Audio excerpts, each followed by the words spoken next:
अभिषेक बैनर्जी के घर सीएम शुभेंदु की पुलिस का धावा। बौखलाई टीएमसी। अभिषेक बैनर्जी हो सकते हैं आज गिरफ्तार। बीजेपी मंत्री बोले कोई भी भ्रष्टाचारी नहीं बचेगा। पश्चिम बंगाल की राजनीति में अब नया विवाद छिड़ चुका है क्योंकि कलकत्ता पुलिस की टीम अब टीएमसी सांसद अभिषेक बैनर्जी के घर पर सवेरे ही पहुंच चुकी है और इसी दौरान अब पश्चिम बंगाल की पुलिस ने वहां से कई चीजों को उठाया है, यानी कि जांच के लिए अभिषेक बैनर्जी पर बड़ी कार्रवाई बंगाल पुलिस के द्वारा की जा रही है क्योंकि बंगाल पुलिस ने अब अभिषेक बैनर्जी के घर से कंप्यूटर और कई हार्ड डिस्क भी उठा ले गई है। तो देखिए, आप तस्वीरों में देख सकते हैं कि जैसे ही अभिषेक बैनर्जी के घर पर पुलिस पहुंची है और कितनी ज्यादा पुलिस ज्यादा से ज्यादा संख्या में यहां पर तैनात है और इन्हीं तमाम तस्वीरों को देखकर अब लग रहा है और सियासी गलियारों में अब ये चर्चा तेज हो गई है कि अब अभिषेक बैनर्जी की गिरफ्तारी आज में ही हो सकती है और अब पहली जेल की यात्रा भी अभिषेक बैनर्जी करने जाएंगे क्योंकि जिस तरीके से बंगाल पुलिस का एक्शन अब अभिषेक बैनर्जी के ऊपर दिखाई दे रहा है। आपके लिए बता दें कि जहां एक तरफ अभिषेक बैनर्जी के ऊपर बंगाल पुलिस का ये बड़ा एक्शन और इसी घटना को लेकर अब टीएमसी के नेता लगातार बौखला रहे हैं और बीजेपी सरकार के ऊपर हमला भी बोल रहे हैं। कलकत्ता म्युनिसिपल कॉर्पोरेशन यानी कि केएमसी ने अभिषेक बैनर्जी और उनके परिवार से जुड़ी कई संपत्तियों को कथित और अवैध निर्माण मॉडिफिकेशन के मामले में नोटिस पहले ही जारी किए थे और इन नोटिसों के सिलसिले में पुलिस आज अभिषेक बैनर्जी के घर पर पहुंची है, वो भी इतनी बड़ी तादाद में। टीएमसी ने इस कार्रवाई को चुनिंदा बदले की कार्रवाई बताया है और टीएमसी नेता शुभदेव चट्टोपाध्याय ने ये कहा है कि अभिषेक बैनर्जी ने कॉर्पोरेशन से सफाई मांगी थी लेकिन कोई जवाब नहीं मिला। पुलिस इसमें से कैसे शामिल हो गई? पश्चिम बंगाल में जो हो रहा है वो बिल्कुल गैर लोकतांत्रिक है। Temple economy. प्राचीन काल में मंदिर आर्थिक केंद्र होते थे। वे भूमि अनुदान लेते थे, फसलें उगाते थे, सिंचाई करवाते थे, बैंक की तरह कर्ज भी देते थे और समुदाय की जरूरत पूरी करते थे। मेसोपोटामिया में भी टेम्पल इकोनॉमी प्रसिद्ध थी, लेकिन भारत में ये और विकसित थी। टेम्पल इकोनॉमी का मतलब है मंदिरों के इर्द गिर्द चलने वाली आर्थिक गतिविधियां। ये सिर्फ पूजा पाठ तक सीमित नहीं बल्कि रोजगार, व्यापार, पर्यटन, कृषि, कला और स्थानीय विकास से जुड़ी पूरी व्यवस्था है।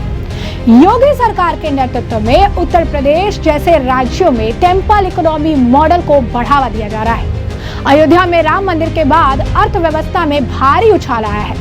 IIM लखनऊ की रिपोर्ट में 1 लाख करोड़ से ज्यादा का व्यापार और हजारों MSME इकाइयां शुरू पुनर्जीवित हुई। भारतीय प्रबंधन संस्थान लखनऊ की ताजा केस स्टडीज ने पुष्टि की है कि राम मंदिर में प्राण प्रतिष्ठा के बाद अयोध्या की अर्थव्यवस्था ने ऐतिहासिक उछाल दर्ज किया है। मुख्यमंत्री योगी आदित्यनाथ के नेतृत्व में टेम्पल इकोनॉमी मॉडल ने यह साबित कर दिया है कि यदि प्राचीन धार्मिक स्थलों के आधारभूत ढांचे को सुदृढ़ किया जाए तो आस्था, पर्यटन और स्थानीय अर्थव्यवस्था तीनों को एक साथ मजबूती से आगे बढ़ाया जा सकता है। पिछली सरकारों के दौर में उपेक्षित रहे अनेक धार्मिक स्थलों पर अब सुनियोजित विकास कार्यों ने तस्वीर बदल दी है। सड़कों का चौड़ीकरण, घाटों का सौंदर्यीकरण, आधुनिक यात्री सुविधाएं, समुचित पार्किंग, प्रकाश व्यवस्था, ठोस सुरक्षा प्रबंधन और स्वच्छता व्यवस्था जैसे बुनियादी सुधारों ने श्रद्धालुओं के अनुभव को बेहतर बनाया है। इसका सीधा परिणाम ये हुआ कि उत्तर प्रदेश आने वाले श्रद्धालुओं और पर्यटकों की संख्या में रिकॉर्ड वृद्धि दर्ज की जा रही है। आंकड़ों के अनुसार बीते वर्ष उत्तर प्रदेश में 122 करोड़ से अधिक श्रद्धालु और पर्यटक पहुंचे। ये संख्या न केवल राज्य के प्रशासनिक प्रबंधन की क्षमता को दर्शाती है बल्कि इस तथ्य को भी स्थापित करती है कि धार्मिक पर्यटन अब प्रदेश की अर्थव्यवस्था का मजबूत स्तंभ बन चुका है। ये मॉडल जो है विकेंद्रित विकास यानी डिसेंट्रलाइज ग्रोथ का उदाहरण है, जहां सरकार पर बोझ कम पड़ता है और स्थानीय स्तर पर रोजगार पैदा होता है। तो देखा आपने कि किस तरीके से टीएमसी के नेताओं की बौखलाहट सामने आ रही है। इतना ही नहीं, टीएमसी के सांसद कल्याण बनर्जी ने तो ये तक कह दिया कि एक तानाशाही सरकार सत्ता में आ गई है। शुभेंदु अधिकारी मुख्यमंत्री हैं और अग्निमित्रा पॉल मंत्री हैं। वो दिखा रहे हैं कि तानाशाही कैसे चलाते हैं। उन्होंने हमारा पार्टी ऑफिस गिरा दिया, लेकिन बीजेपी के गैर कानूनी ऑफिस का कुछ नहीं हुआ। अगर हिम्मत है तो गांधी जी की मूर्ति और मंदिर मस्जिद भी गिरा दो। पहले आप सौगात रॉय का ये बयान सुनिए कि किस तरीके से उन्होंने बीजेपी पर सवाल उठाए हैं। Following alleged illegal construction notice to him, how do you see this happening? I see it as part of political vendetta. TMC leaders' houses are being raided in different parts of Bengal. So far, it is not clear what the allegations against Abhishek Banerjee are, and the KMC can send any notice to anybody. It has to be verified. So one cannot blame Abhishek Banerjee without going through the facts. So I'm not surprised, because this is BJP's line of action throughout the state. Sir, the Ghosh Dastidar quits TMC post. No, she has not quit the MP post. Your information is all wrong. Kakoli Ghosh Dastidar was president of the Barashat district TMC. She resigned from that. She had a grievance because she was removed from the post of chief whip of the TMC parliamentary party. So on that grievance, she first took wife plus security from the central government, and her second step is resigning. This is not ethical in the sense that when the party is in difficulty, one should not take steps that will harm the party. She has done that. She will have to explain to people. तो देखा आपने कि TMC के नेता लगातार अभिषेक बनर्जी के घर पर पहुंची पुलिस पर सवाल उठा रहे हैं और इसी पूरे मामले पर अब सियासी घमासान तेज हो गया है, क्योंकि टीएमसी इसे बदले की राजनीतिक कार्रवाई बता रही है। वहीं बीजेपी के मंत्री दिलीप घोष का कहना है कि अब कोई भी नहीं बचेगा। जरा दिलीप घोष का आप ये बयान भी सुनिए। हर एक नेता टीएमसी का, उनके पास कितने प्रॉपर्टी है किसी को नहीं मालूम, उसका भी खोज चल रहा है और उसकी कानूनी कार्रवाई हो रही है। सांसद बारासात के सांसद काबुली दस्तीदार ने आईएमसीसी के जो पद पे थी बारासात संगठन की, वो संगठन नहीं है तो पद की क्या मतलब होती है? रिजाइन दे ना दे कौन पूछने वाला है? सब फार्स ड्रामा छोड़िए।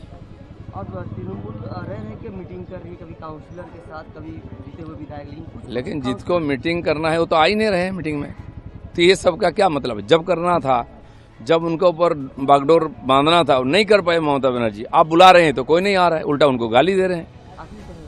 जो इस तरह से जो डेमोलिशन का काम चल रहा है, बेआईनी निर्माण को तोड़ा जा रहा है, इससे कई पार्टियां, विपक्षी पार्टी जो बोल रही हैं, ये जो गैरकानूनी निर्माण थी, जो अतिक्रमण था, क्या किसने? ये सारे विरोधी पार्टी आज जो हैं, जिनके अस्तित्व संकट में है, ये लोगों ने जबरदस्ती किया था। सरकारी जमीन, पब्लिक का जगह, दुकान, बाजार, तालाब, सब खास जमीन को लूट करके ये सब निर्माण हुआ था।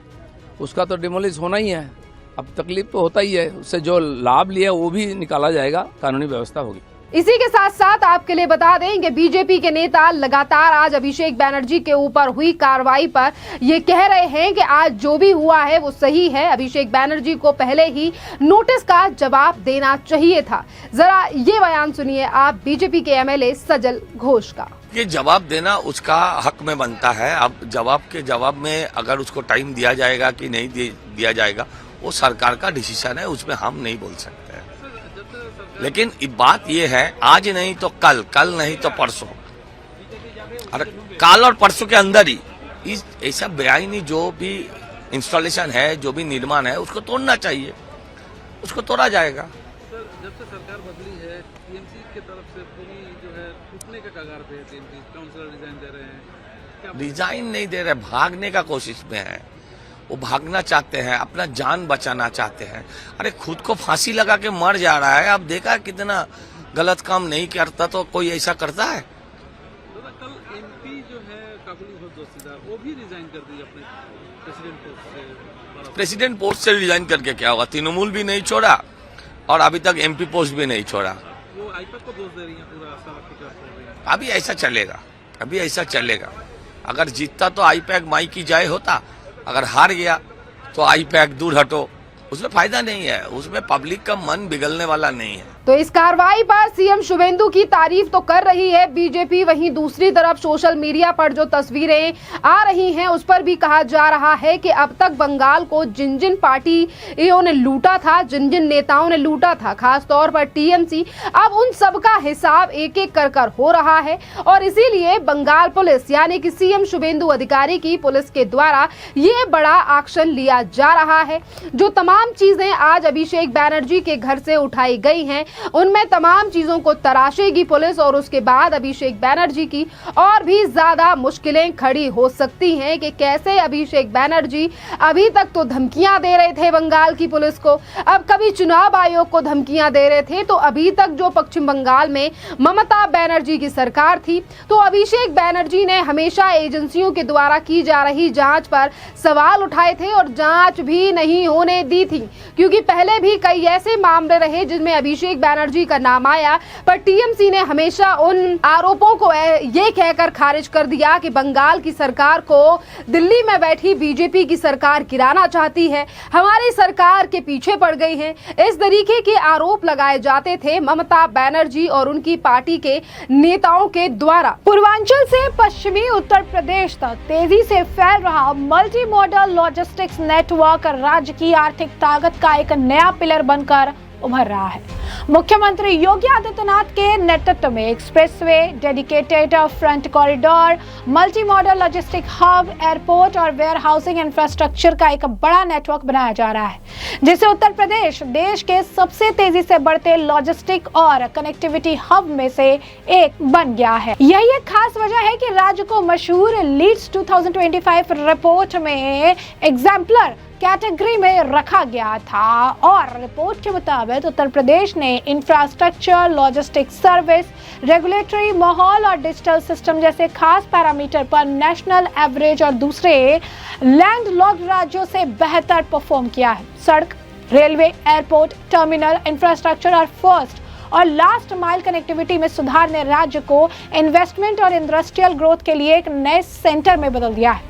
योगी सरकार द्वारा बनाए गए Purvanchal expressway, Bundelkhand expressway, Gorakhpur link expressway, Agra Lucknow expressway, Yamuna expressway और अंडर कंस्ट्रक्शन गंगा एक्सप्रेसवे पूर्वी, सेंट्रल और वेस्टर्न उत्तर प्रदेश को नेशनल कैपिटल रीजन और बड़े इंडस्ट्रियल शहरों से जोड़ रहे हैं। इससे माल ढुलाई में तेजी आई है और इंडस्ट्रीज के लिए सप्लाई चेन एफिशिएंसी में काफी सुधार हुआ है। ईस्टर्न और वेस्टर्न डेडिकेटेड फ्रंट कॉरिडोर के राज्य की स्ट्रेटेजिक का पोजीशन और मजबूत हुई है। ग्रेटर नोएडा के दादरी में 7,000 करोड़ रुपए से ज्यादा की लागत से बन रहा हब उत्तर भारत में कार्गो, कंटेनर मूवमेंट और वेयर हाउसिंग का एक बड़ा सेंटर बनने वाला है। साथ ही आपको बता दें कि बोराकी रेलवे स्टेशन के साथ साथ कानपुर, गोरखपुर और टम्पल बजाना में भी नए लॉजिस्टिक्स पार्क बनाए जा रहे हैं। इसके अलावा मेरठ, हापुड़, अमरोहा, संबल, बदायूं, शाहजहांपुर, हरदोई, उन्नाव, रायबरेली, प्रतापगढ़ और प्रयागराज में गंगा एक्सप्रेसवे कॉरिडोर के साथ इंटीग्रेटेड मैन्युफैक्चरिंग और लॉजिस्टिक का क्लस्टर बनाने की योजना है। इन प्रोजेक्ट से पूरे राज्य में मैन्युफैक्चरिंग, वेयरहाउसिंग और सप्लाई चेन नेटवर्क को काफी मजबूती मिलने की उम्मीद है। उत्तर प्रदेश में एग्री लॉजिस्टिक्स और वेयरहाउसिंग सेंटर में भी तेजी से बढ़ोतरी हो रही है। Multi commodity cooling centre, cold storage unit और मॉडर्न लॉजिस्टिक सुविधाएं खेती में प्रोडक्ट्स के स्टोरेज और डिस्ट्रीब्यूशन सिस्टम को भी मजबूत कर रही है। E commerce, retail, food processing और एक्सपोर्ट पर आधारित इंडस्ट्रीज के लिए खास वेयरहाउसिंग सुविधाएं भी बनाई जा रही है। जेवर में नोएडा इंटरनेशनल एयरपोर्ट उत्तर भारत के सबसे बड़े एविएशन और कार्गो गेटवे में से एक बन रहा है। एक्सप्रेसवे और फ्रंट कॉरिडोर के साथ इसकी सीधी कनेक्टिविटी पश्चिमी उत्तर प्रदेश में एक world class multi modal logistic का इकोसिस्टम बनाने में मदद कर रही है और इसके साथ ही वाराणसी मल्टी मॉडल टर्मिनल और इनलैंड वाटरवेज नेटवर्क के जरिए नदी आधारित लॉजिस्टिक को भी मजबूत किया जा रहा है, जिसमें कम लागत वाले कार्गो ट्रांसपोर्टेशन और मल्टी मॉडल फ्रंट इंटीग्रेशन को जो है बढ़ावा मिल रहा है। राज्य सरकार यानी योगी सरकार ने लॉजिस्टिक और वेयर हाउसिंग सेक्टर में इन्वेस्टमेंट को बढ़ावा देने के लिए कई सुधार लागू किए हैं। विदेश जो है निवेश मित्र तंत्र, सिंगल विंडो सिस्टम और GIS आधारित डिजिटल प्लानिंग टूल्स के जरिए अप्रूवल प्रोसेस का तेज और ज्यादा ट्रांसपेरेंट बनाया गया है। राज्य में लॉजिस्टिक और वेयरहाउसिंग सेक्टर में हजारों करोड़ रुपए के इन्वेस्टमेंट प्रपोजल पहले ही मंजूर किए जा चुके हैं। लिस्ट 2025 में उत्तर प्रदेश की कामयाबी इस बात का सबूत है कि ये राज्य अब सिर्फ जमीन से घिरा हुआ इलाका नहीं रहा, बल्कि भारत की आने वाली सप्लाई चेन, मैन्युफैक्चरिंग और इकोनॉमिक ग्रोथ के लिए एक बड़े सेंटर के तौर पर तेजी से उभर रहा है। पर आज बंगाल में सरकार बदले हुए 15 दिन भी नहीं हुए हैं और भ्रष्टाचारियों और गुंडाई करने वालों के ऊपर एक से बड़ा एक्शन ये बंगाल में लिया जा रहा है। वहीं आपके लिए बता दें कि ये जो अब बंगाल की KMC यानी कि जो अभिषेक बैनर्जी को नोटिस दिया गया है, ये ऐसा नहीं है कि सिर्फ अभिषेक बैनर्जी ने ही अवैध मकान बनाए, अवैध संपत्ति बनाई या फिर ये मॉडिफिकेशन कराया घर का। इसमें ममता बनर्जी के ऊपर भी तमाम सवाल उठ रहे हैं। तो वही ममता बनर्जी को लेकर भी सवाल उठ रहे हैं, क्योंकि ममता बनर्जी ने मुसलमानों को डराने के लिए जब तक वो सत्ता में थी उन्होंने BJP के नाम का इस्तेमाल किया और मुख्यमंत्री के तौर पर अपनी सत्ता के मजे भी लिए। KMC इमारतों को गिरा रही है अब, और KMC में TMC का बहुमत है। फिराद हकीम KMC के मेयर हैं और ये अवैध इमारत KMC विधायक जावेद खान ने बनवाई थी। जिन लोगों ने मुसलमानों का मसीहा होने का दिखावा किया उन्होंने ही आज हमें लूटा है। ये तमाम लोग वो कह रहे हैं जिन्हें TMC के नेताओं ने ये अपार्टमेंट बेचे, क्योंकि आशियाना के नाम से अपार्टमेंट को KMC के द्वारा गिराने का नोटिस मिला है और यहाँ से जो लोग यहाँ इन अपार्टमेंट में रह रहे थे अब वो ये छोड़ कर जा रहे हैं। और जिस विधायक यानी कि जावेद खान और जिन भी TMC के नेताओं ने इनको फ्लैटों को बेचा था, आज वो तो 5 स्टार होटलों में मजे ले रहे हैं, पर वही मुसलमान परिवार आज बेघर होते नजर आ रहे हैं। कई परिवार पहले ही अपने घरों को छोड़ चुके हैं और कई अन्य लोगों के पास तो कहीं जाने का कोई ठिकाना ही नहीं है, जिन्हें ये अवैध फ्लैट बेचे गए थे TMC के नेताओं के द्वारा। तो देखा आपने कि किस तरीके से TMC ने मुसलमानों से भी सिर्फ अपने ही फायदे के लिए काम निकाला और अब उन्हें बेघर होने की राह पर छोड़ दिया है। और आपकी इस पूरे मामले पर क्या राय है, आप भी हमें कमेंट कर जरूर बताइए। धन्यवाद।